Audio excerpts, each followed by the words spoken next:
우리와 함께 하시는 하나님, 오늘도 하나님의 의를 알고 그 의로 우리의 생각과 마음을 변화시키며 하나님의 의 앞에 온전한 사람이 되기 위하여 이렇게 나와 예배합니다. 보는 것과 듣는 것과 행하는 것으로 복을 얻는 우리 모두가 되도록 도와주시옵소서. 믿음으로 하나님 앞에 헌금하여 우리 마음에 믿는 바를 하나님 앞에 열매로 내어 보였사오니 하나님께서 그 열매를 씨로 삼아 우리 안에 복을 더하사 하나님 앞에 더 감사하고 감격할 것들이 있도록 복의 복을 더하여 주시옵소서. 예수님의 이름으로 기도하였습니다. 아멘. 하나님의 말씀은 마태복음 5장 1절에서 6절까지 말씀을 함께 같이 합독하겠습니다. 마태복음 5장 1절에서 6절까지 함께 합독하겠습니다. 함께 읽습니다. 시작. 예수께서 무리를 보시고 산에 올라가 앉으시니 제자들이 나아온지라. 입을 열어 가르쳐 이르시되 심령이 가난한 자는 복이 있나니 천국이 그들의 것이며 애통하는 자는 복이 있나니 그들이 위로를 받을 것이며 온유한 자는 복이 있나니 그들이 땅을 기업으로 받을 것이며 의에 줄이고 목마른 자는 복이 있나니 그들이 배부를 것임이라. 아멘. 우리 하나님은 이 땅에서 꼭 발견하고 싶어 하시는 것이 있습니다. 이 세상에 사는 모든 피조물 가운데 하나님이 하나님의 형상의 모양대로 하나님의 성품을 닮게 만들어 놓은 것이 인간이지요. 그리고 그 인간들 안에서 하나님이 정말 하나님의 뜻에 합한 인간, 하나님의 마음과 기준에 쏙 드는 인간, 바로 의인을 찾고 싶어 하십니다. 우리가 간혹 말씀 때문에 오해하는 경우들이 있습니다. 어떤 말씀이냐? 예수가 이렇게 말씀하시죠. 나는 이 세상에 누구를 찾으러 온 것이 아니다. 의인을 찾으러 온 것이 아니다. 이 말씀을 오해해서 하나님은 의인이 아니라 죄인을 찾으시는구나 라고 생각할 수 있습니다. 근데 말씀은 일부분만 보면 안 되고 전체를 다 봐야 하는 거예요.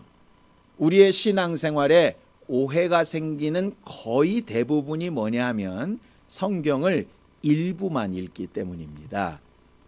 그렇게 오해했던 게 우리뿐만 아니라 신약시대에서도 있었던 모양이에요. 그래서 사도 바울이 이렇게도 얘기하거든요. 그럼 우리가 예수의 은혜를 더 많이 받기 위해서 더 많은 죄를 지어야 할까? 이렇게 묻지 않습니까? 예수께서 죄인을 찾으시는 이유는 이렇게 되어 있습니다. 나는 세상에 의인을 부르러 온 것이 아니라 죄인을 불러서 회개케 하러 왔다 이러셨어요. 그러니까 죄인이 회개하면, 죄인이 방향을 180도 틀면 뭐가 되는 겁니까? 의인이 되는 거죠. 그래서 결국 하나님은 의인을 찾으시는데 이 세상에는 하나님의 기준에 맞는 의인이 하나도 없더라. 아무리 신앙생활을 잘하고 누구보다도 선량하고 의롭게 보여도 하나님의 기준에는 아니더라 이 말입니다. 마치 뭐와 같냐면 이 세상에는 100%짜리 순금이 없습니다. 우리는 이렇게 금덩어리를 본 적이 없어서 금괴라고 하죠. 이렇게 금덩어리 보면 이렇게 써 있어요. 99.9999. 이 9가 많을수록 좀 더 비싼 금이죠. 그러니까 100짜리는 없는 거예요. 마치 그와 같이 이 세상에는 의인은 없나니 하나도 없습니다. 그러니 하나님이 의인을 찾고 싶은데 의인이 없으니까 방법이 뭐냐? 예수를 보내셔서 죄인 중에 하나님의 기준에 미흡한 사람들 중에 변화되어서 의인이 되는 자들을 찾고 싶으신 것이죠. 그러니까 결론은 뭐냐? 죄인이 아니라 의인입니다. 문제는 자기가 의인이라고 하면 예수를 통해서 방향을 안 바꿀 테니까. 우리가 그렇지 않습니까? 내가 옳다라고 생각하면 남의 말 안 듣잖아요. 그런데 내가 틀릴 수 있어 이러면 이제 그때부터 남의 말을 듣죠. 그러니까 죄인이라는 걸 왜 가르치시냐 하면 죄를 지어야 좋아하신다, 부족하고 연약해야 좋아하신다는 뜻이 아니라 애시당초 의인을 좋아하시는데 의인이 아예 없으니까 의인보다는 차라리 의인이 될 수 있는 가능성이 있는 스스로 죄인이라고 여기는 자들을 찾으신다 이 말입니다. 결국 하나님의 결론은 뭐냐? 의인을 좋아하신다는 거예요. 그래서 신앙생활은 99%짜리가 99.9%짜리가 되고 99.9%짜리가 99.99%짜리가 되어져 가는 겁니다. 제가요 작년 10월부터 운동도 하고 음식도 좀 조절하고 이러면서 살을 막 빼고 있어요. 살을 실제로 잘 빠지는지 안 빠는지를 제가 확실하게 재기 위해서 언제 하느냐? 금요일 날 아침에 꼭 체중을 잽니다. 왜냐? 요일 따라 달라질 수도 있잖아요. 처음에는 옷을 입은 채로 쟀더니 내가 무슨 옷을 입었느냐에 따라서 몇백 그램이 왔다 갔다 하더라고. 이게 기분이 몇백 그램 빠지면 굉장히 좋고요. 몇백 그램 찌면 굉장히 기분이 나빠요. 그래서 정말 민망하게도 문 닫아 걸고 들어가서 홀딱 벗고 잽니다. 신기한 건 아까도 말씀드린 것처럼 100g이라도 빠져 있으면 그 하루가 너무 기쁜 거예요. 뭔가 해낸 것 같은 거예요. 그런데 이게 한 300g 늘면 그 300g 아무것도 아닙니다. 물 한 잔 마시면 300g 늘어요. 그런데 갑자기 일주일을 헛산 것 같고요. 그러더라고. 근데 되게 웃긴 게 뭔지 압니까? 저는 그러면서 저희 집사람이 올라갔다 이러면서 쪘어 이러면 이거 별것도 아닌가 왜 그래 난 이러고 앉았더라고. 그러니까 남의 일은 되게 관대하고 내 일은 굉장히 막 짜증이 나는 거예요. 왜 이 말씀을 드리느냐? 체중 오르락 내리락 하는 거, 내 통장에 돈이 좀 늘고 주는 거는 우리가 되게 민감할 줄 아는데 하나님의 의에 몇 퍼센트나 더 가까이 가고 덜 가까이 가고, 예를 들어 신령하고 성령 충만하게 살면 이게 좀 더 99.999 갈 테고, 이게 좀 하루 놀고 어디 가서 안 해야 될 짓을 하고 믿는 자의 도리를 다 안 하면 또 이게 99%로 줄고 이러지 않겠습니까? 그런데 이게 보여야 되거든요, 내 눈에. 그래야 이게 짜증도 났다가 기쁨도 됐다가 이럴 텐데 그게 안 되니까 괜찮을 거야 뭐 이렇게 가는 거예요. 제가 개척하고 나서 전혀 체중 관리 안 하고 있을 때 괜찮을 거야 이러면서 막 먹고, 저녁에 고민된다고 또 먹고, 금요 기도회 끝나고 들어갔다고 배고프다고 또 먹고 뭐 이랬더니 제가 88kg까지 늘었다니까요. 이게 순간순간 점검하면 그래도 거기서 왔다 갔다 하는데 넉넉 환자 있으면 10kg 찌는 거 금방입니다. 근데 웃긴 건 찌는 건 10kg가 금방인데요, 10kg를 빼는 건 죽었다 깨나도 이게 잘 안 된다는 거예요. 이게 믿음의 성장도 그러면 얼마나 좋겠어요. 근데 믿음의 성장은 이게 반비례더라고. 까먹는 건 순식간인데요, 이걸 채우는 건 죽었다 깨나도 힘든 거예요.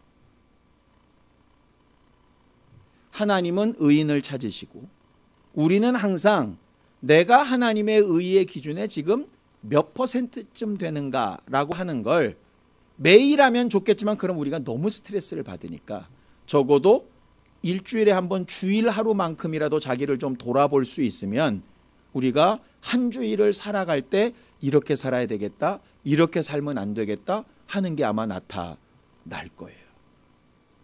신앙생활 그렇게 하나씩 하나씩 확인해 가면서 하는 겁니다. 성경을 좀 보겠습니다. 자, 베드로전서 3장 12절입니다. 하나님은 어떤 분이냐?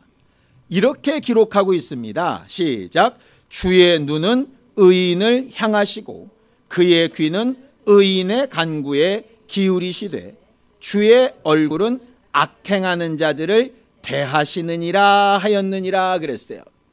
여기 사실은 주의 얼굴은 악행하는 자들을 대하시다 할 때 이 대하시다라는 말을 차라리 한 글자를 더 넣으면 훨씬 더 쉽습니다. 대적하시다, 이런 말이에요. 그러니까 하나님은, 하나님의 눈은 의인을 찾아보셔서 막 돕기를 원하시고, 하나님의 귀는 의인들의 기도에만 열려 있으신 거예요. 그래서 내 이름으로 기도하라 하시는 거예요. 반대로 악인, 하나님의 의의 기준에 퇴보하거나 하나님의 의와 무관한 것으로 기도하는 것에는 안 듣고 안 보시는 정도가 아니라 싸우자고 드시는 거예요. 싸우자. 하나님이 이런 분이라는 걸 좀 기억해야 돼요. 마치 제 기분이 좀 키로수가 떨어지면 한 주간이 기쁘고 먹는 것도 즐거워요. 근데 이게 키로수가 늘면 한 주간이 부담스러워요. 먹는 것도 부담스럽고 이렇게 부담스러워요. 이게 내가 하나님 앞에 의인이냐 악인이냐 하는 것은 내 기도, 내 예배, 내 삶이 하나님의 주목과 인정을 받느냐 아니면 하나님이 나와 싸우시느냐 하는 것에 중요한 기준이 된다라고 하는 거죠. 우리가 지난주에 의에 줄이고 목마른 자가 되자라고 하는 말이 그 말입니다. 저는 체중에 지금 줄이고 목말라 있는 거예요. 매주. 어떤 사람은 돈에 줄이고 목말라 있는 거죠. 어떤 사람은 내 아이의 합격이나 성공에 줄이고 목말라 있는 경우도 있습니다. 우리는 뭐에 줄이고 목말라 있는가? 뭐가 나를 지배하고 나를 기쁘게 하고 슬프게 하고 뭐가 나를 계속 나를 점검하게 만드는가? 이렇게 생각해 보면 우리는 딱 어디에 속한 사람인지 알게 됩니다. 그래서 하나님은 의인의 예배를 보시고 의인의 기도를 들으시기 때문에 우리한테 예수께서 부탁하신 말씀이 있어요. 성경을 보죠. 마태복음 6장 33절입니다. 마태복음 6장 33절 함께 읽겠습니다. 시작. 그런즉 너희는 먼저 그의 나라와 그의 의를 구하라. 그리하면 이 모든 것을 너희에게 더하시리라 그랬어요. 여기 너희는 먼저 그의 나라와 의를 구하라고 이렇게 하셨습니다. 우리가 이런 식으로 기도 많이 했죠. 근데 이 먼저 그의 나라와 의를 구하라는 얘기는 이렇게 기도하라는 말은 아닙니다. 내 안에 돈이 지금 급해요. 건강이 급해요. 내 아이가 아파요.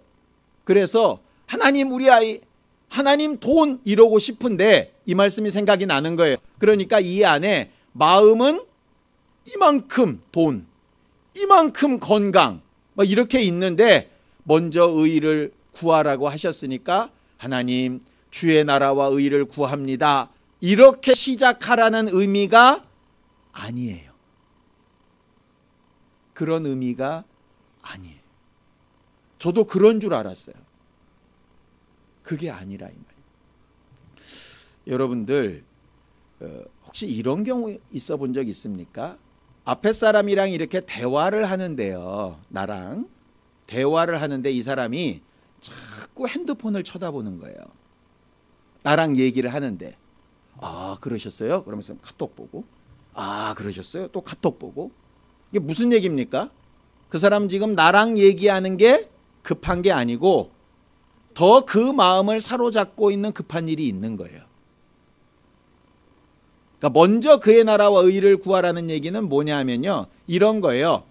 내가 돈을 먼저 구해도 좋고 건강을 먼저 구해도 좋은데 이 안에 진짜 급한 게 뭔지를 좀 아는 게 필요하다는 거죠. 그거예요. 속은 아닌데 겉으로만 뻔지르르하게 먼저 그의 나라와 의를 구하면 들어준다 뭐 이런 얘기가 아니고요. 내가 정말 뭐로 인해서 기뻐하고 있고 뭐로 인해서 급하고 있지? 이거 생각하는 거 말입니다. 그 사람은 나랑 얘기하면서 왜 카톡 볼까요? 급한 연락이 올까 봐서 그러는 거예요. 내가 무슨 연락을 넣어놨는데 이 답이 빨리 와야 되니까 그럴 수도 있겠죠. 마음에 급한 게 어디가 있냐? 결국 이 부분이에요. 마음에 급한 게 어디가 있는가?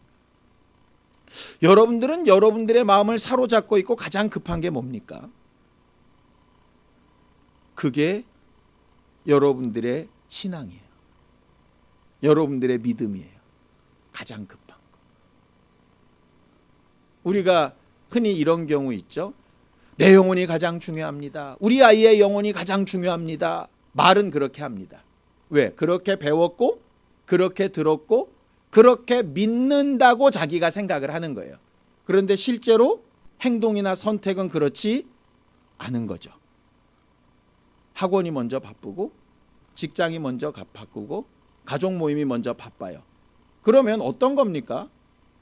말은 그렇게 했으나 실상은 그렇지 않은 거예요. 이게 본인한테 느껴져야 되거든요. 아, 내가 알고 그렇게 하려고 하는 마음의 믿음과 실제 내가 급하고 먼저 구하고 있는 게 이렇게 다르구나.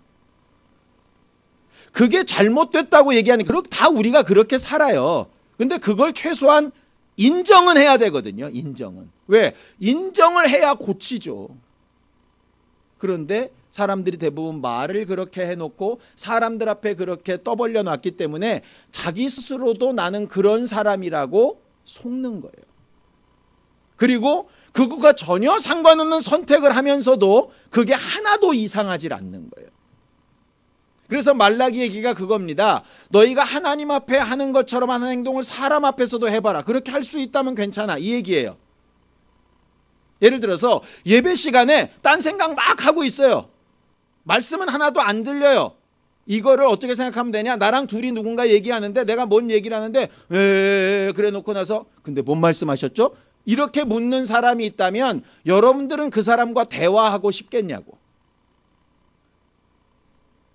내 자식이라도 엄마가 막 뭔 얘기하고 있는데 멍 때리고 이렇게 먼 산 바라보고 있으면 얘기하기가 쉽겠냐고요. 하나님과의 관계를 그렇게 생각해야 되거든요. 그런데 주여 그래도 내가 여기까지는 왔습니다. 믿음 있지요? 그리고 나서 아무 생각이 없는 거야. 뭔 말씀을 하셨는지도 모르겠고 그러니 날 보고 어떻게 하라는 말인지도 모르겠고 그러면서 입으로는 되뇌이는 거죠. 먼저 주의 나라와 의를 구해서 내 시간을 들여 예배했으니 하나님 모든 것을 더해 주세요. 근데 하나님은 하나님의 기준에 맞지 않는 거죠. 글쎄 와서 앉아있는 건 모르겠는데 내 기준에는 안 맞는다. 복이 뭐냐? 이 부분이에요. 먼저 그의 나라와 의를 구하면 이 모든 것을 더해 주겠다는 거예요. 일일이 다 구하지 않아도 채우시겠다는 거예요. 이 똑같은 말이 뭐냐면 우리가 오늘 읽은 본문의 마태복음 5장 6절입니다. 다시 한번 읽겠습니다. 마태복음 5장 6절 함께 읽습니다. 시작. 의에 줄이고 목마른 자는 복이 있나니 그들이 배부를 것임이라 그랬어요. 마태복음 6장 33절에 이 모든 것을 더하시리라 라는 말과 배부르리라 하는 말이 같은 뜻이에요. 우리에게 필요한 모든 것이 더해지면 우리는 어떨까요? 기쁘고 행복하고 만족할 겁니다. 줄이고 목마른 사람이 먹고 마시면 어떻게 될까요? 기쁘고 행복하고 만족할 겁니다. 그래서 만족하게 되어지다 이 말이에요. 의에 줄이고 목마른 자는 만족하게 되어질 것이다 이 말이에요. 그 부분이. 우리는 신앙생활할 때 만족한 신앙생활을 했으면 좋겠어요. 성경은 이렇게 말합니다. 자족하는 마음이 있으면 경건이 큰 이익이 된다라고 말씀하셨어요. 이건 뭐냐? 만족하는 마음이 있어야 경건, 내가 신앙생활하는 겸손한 것, 행동하는 것, 선택하는 것 하는 모든 이 신앙의 행동들이 유익하게 된다 이 말이에요.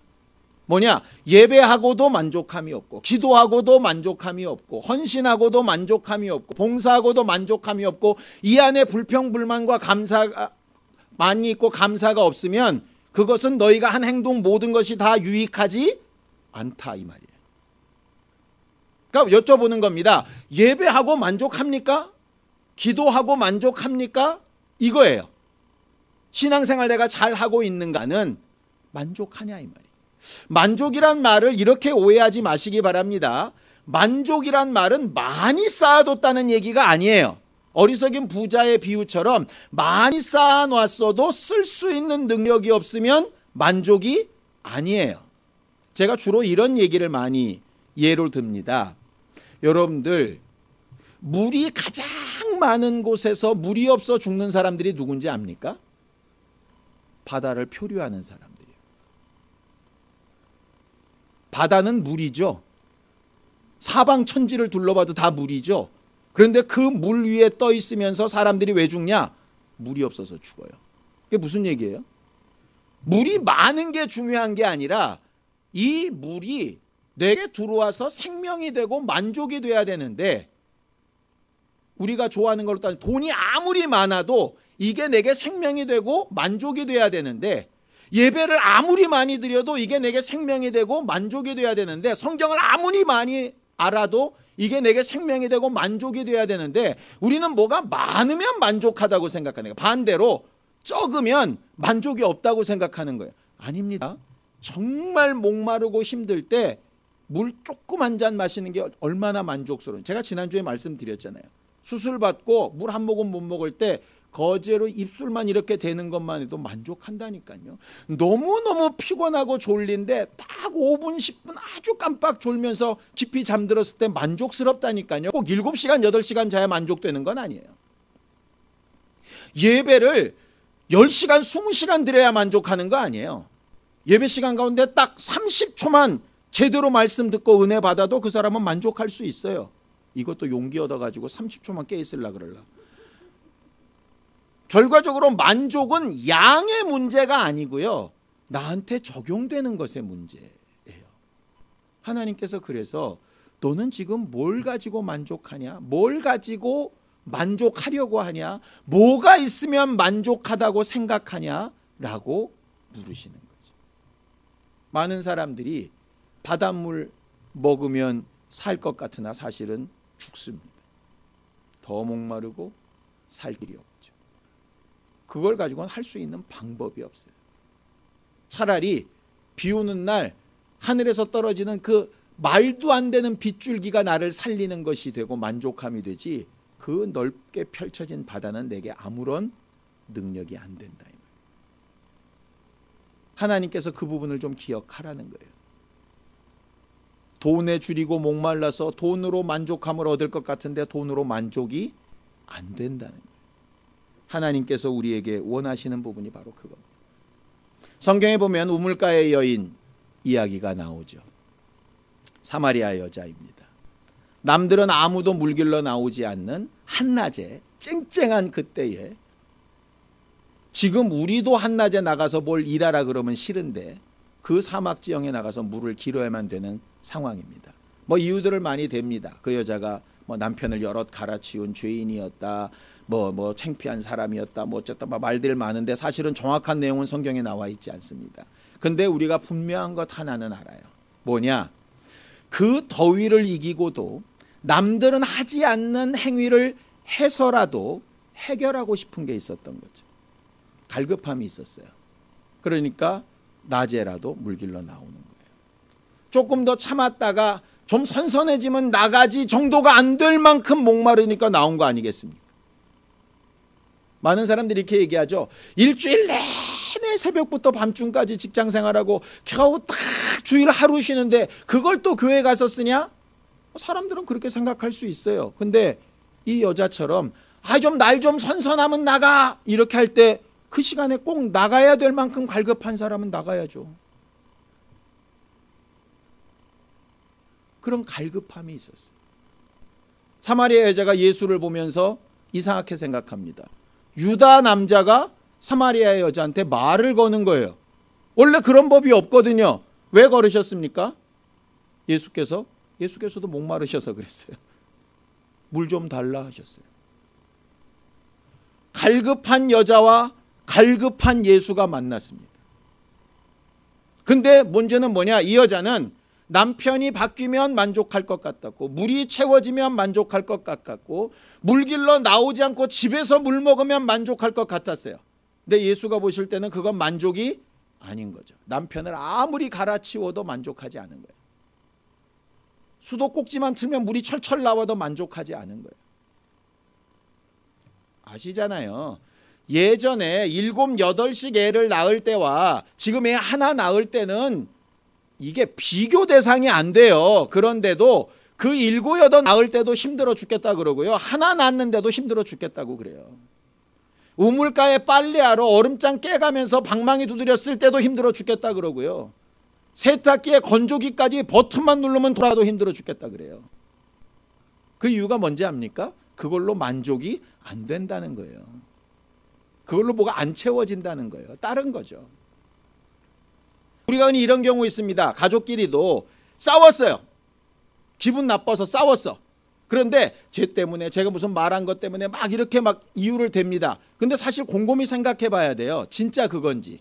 어쩔 때는요. 전혀 다른 데서 내가 힘들고 짜증이 났는데 해필 그때 말이 그렇게 튀어가지고 이 사람이랑 싸운 경우 있거든요. 실제 이건 진짜가 아니야. 진짜는 따로 있어. 그런데 이게 해결이 안 나잖아요. 미안해 잘못했어 해봤자 또 싸워요. 왜? 근본이 해결이 안 났거든 이게. 성경이 말하고 있는 부분은 그 부분이에요. 돈 없어서 불편하고 힘든 거 맞아요. 건강이 없어서 힘들고 불편한 거 맞고요. 내 마음대로 안 돼서 불편하고 힘든 거 맞아요. 그런데 그런 것들이 해결이 되면 그럼 만족하냐? 지금까지 살아왔는데 그렇게 만족이 안 되더라고. 이유가 뭔지 압니까? 성경은 그 부분을 분명히 이렇게 얘기하고 있습니다. 성경을 좀 보죠. 아모스서 8장 11절입니다. 아모스 8장 11절 함께 읽습니다. 시작. 주 여호와의 말씀이니라. 보라 날이 이를지라 내가 기근을 땅에 보내리니 양식이 없어 주림이 아니며 물이 없어 가람이 아니요 여호와의 말씀을 듣지 못할 기갈이라. 내가 실제로 지금 문제가 난 부분이 있어요. 제가 또 수술 얘기를 해야 되겠네요.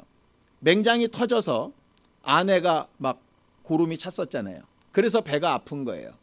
근데 증상이 어떠냐? 꼭 체한 것 같았어요. 더부룩하고 화장실 가도 해결이 안 되고 토하려고 그래도 잘 안 되고. 그러니까 뭐 하느냐? 일본 소화제 먹고 회스탈 먹고 머리 아프고 그러니까 펜잘 먹고 안 되는 거예요. 왜? 소화제 먹고 펜잘 먹는다고 맹장이 터져가지고 여기 들어가 있는 고름이 없어지진 않잖아요. 원인은 여기에 있는데 엉뚱한 걸 갖다 막 들이대면 괜찮을 거라고 생각하는 거예요. 왜? 과거에 언젠가 내가 답답할 때 소화제 먹었더니 나았더라는 경험 때문에. 과거에 언제 내가 머리 아팠을 때 펜자를 먹었더니 괜찮아졌더라는 이 경험 때문에. 여러분도 그렇지 않습니까? 지금 여러분들이 제일 힘들어하고 어려워하고 답답해하고 속상한 것이 진짜 뭐 때문인지를 생각해 봐야 한다니까요. 그 원인을 좀 찾아보려고 기도해봐야 한다니까요. 그게 의에 줄이고 목마른 사람이라니까요. 하나님 답답해서 죽겠는데 도대체 왜 답답한지 난 잘 모르겠다고 이렇게 찾아야 한다니까요. 과거의 경험 따라 내가 누구 때문에 그런 것 같다. 돈 때문에 그런 것 같다. 형편 때문에 그런 것 같다. 교회를 바꿔보면 되는 것 같다. 천만에. 성경의 아모스에 분명히 말하고 있는 건 네가 지금 말씀을 듣고 그 말씀으로 영향받지 못하고 있는 이유이지 다른 데 이유가 있는 건 아니에요. 물론 다른 것들도 부수적인 이유들은 될 수 있겠죠. 그런데 근본적인 문제가 해결이 안 나는 거예요. 근본적인 문제가. 우리는 근본적이지 않은 거를 막 채워가지고 만족하려고 하는 경향들이 있습니다. 근데 성경은 이렇게 얘기해요. 자, 전도서 5장 10절 11절입니다. 전도서 5장 10절 11절 함께 읽습니다. 시작. 은을 사랑하는 자는 은으로 만족하지 못하고 풍요를 사랑하는 자는 소득으로 만족하지 아니하나니 이것도 헛되도다. 재산이 많아지면 먹는 자들도 많아지나니 그 소유주들은 눈으로 보는 것 외에 무엇이 유익하리요. 이게 무슨 얘기냐면 이런 겁니다. 은이 많고 소출이 많고 가진 게 많다고 칩시다. 그런 게 많으면 그 많은 걸 지 혼자 다 먹냐? 그렇지 않는 거예요. 많으면 많은 사람이 나눠 먹어요. 가진 사람은 뭐만 있냐? 그들이 먹는 걸 보는 거예요. 만족이 나로 인해서 저들이 많이 먹는구나. 저들이 나로 인해서 행복하구나. 이러면 내가 만족한데 내가 가진 것으로 만족하면 내 걸 가지고 왜 저것들이 먹지? 이게 만족스럽지가 않은 거예요. 아무리 많아도. 이 전도서 말씀은 무슨 얘기냐? 이런 겁니다. 네 만족의 기준이 어디냐? 소유냐? 쓰는 거냐? 이거예요. 쓰는 게 만족한 사람은 내 소유가 막 빠져나가도 이걸로 인해서 기뻐하는 사람들 때문에 만족해요. 그런데 가지는 게 만족인 사람은 이걸로 내 자식이 잘 돼도 속상해. 내가 가진 게 빠져가지고.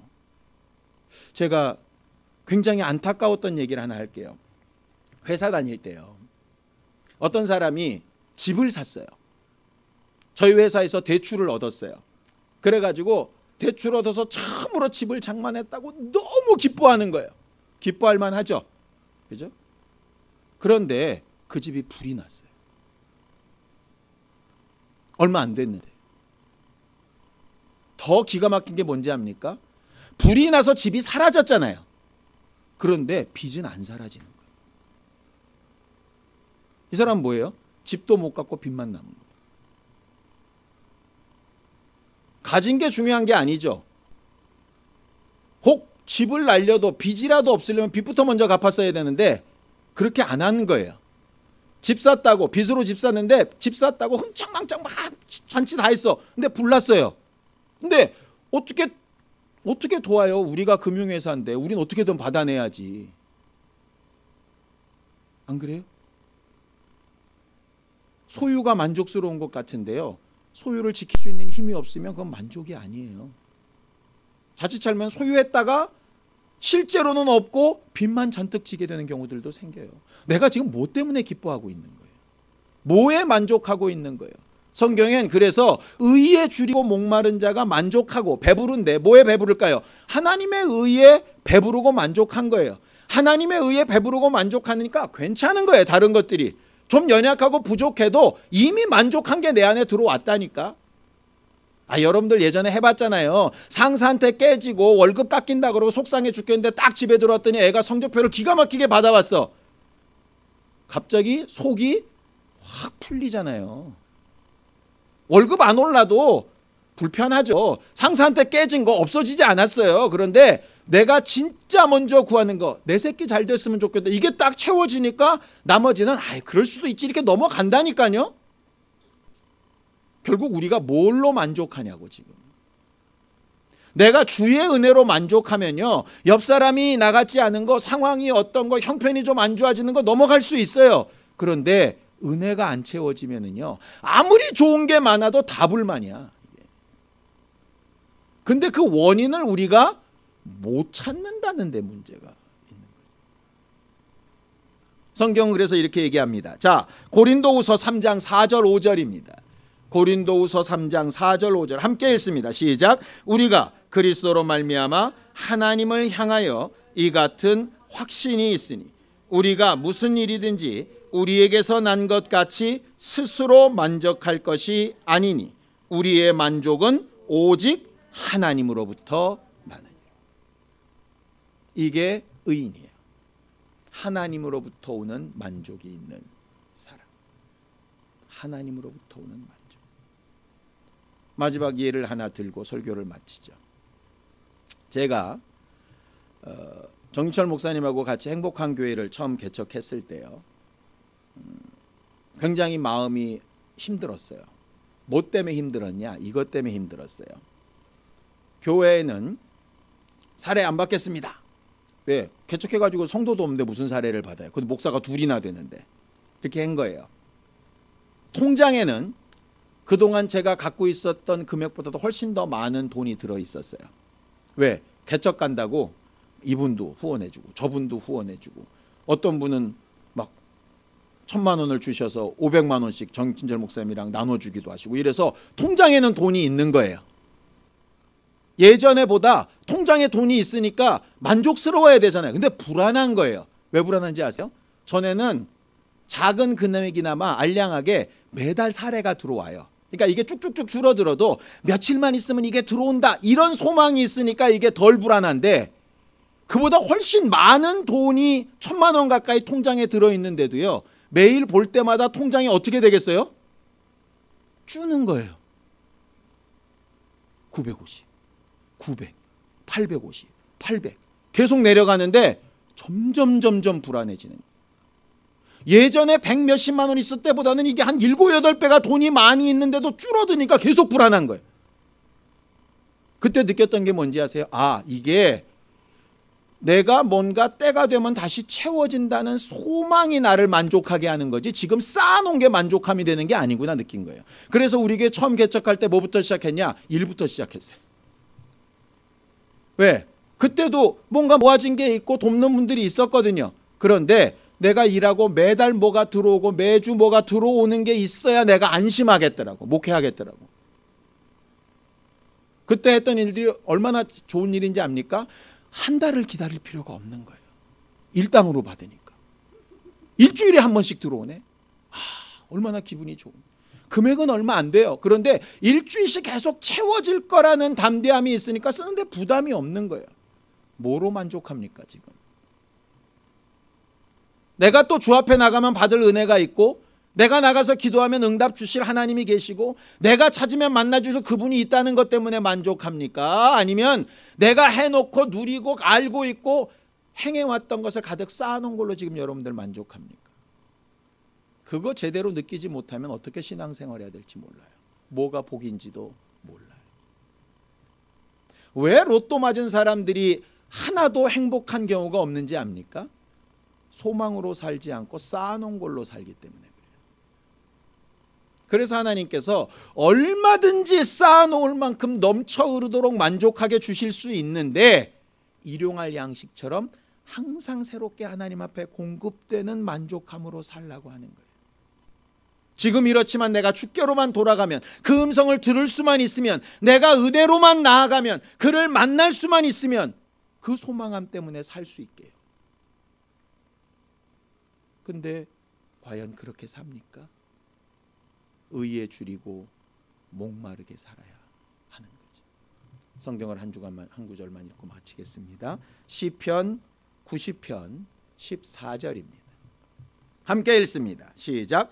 아침에 주의 인자하심이 우리를 만족하게 하사 우리를 일생 동안 즐겁고 기쁘게 하소서.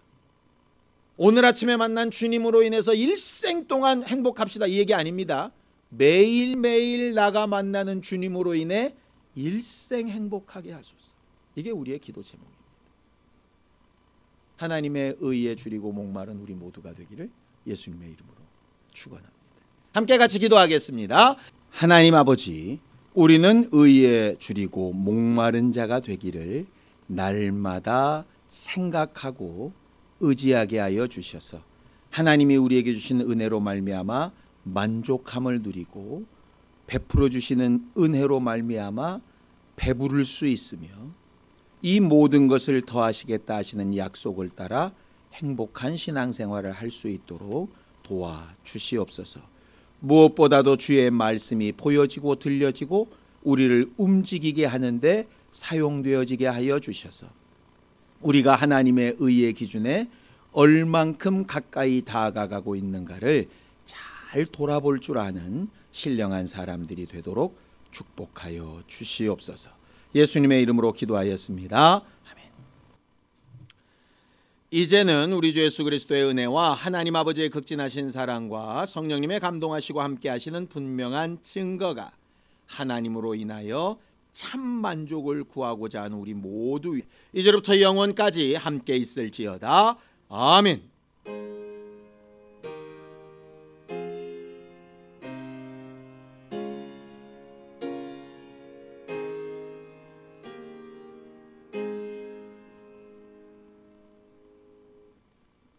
우리 예배 받으신 하나님 앞에 감사한 박수 내겠습니다. 수고하셨습니다. 감사합니다.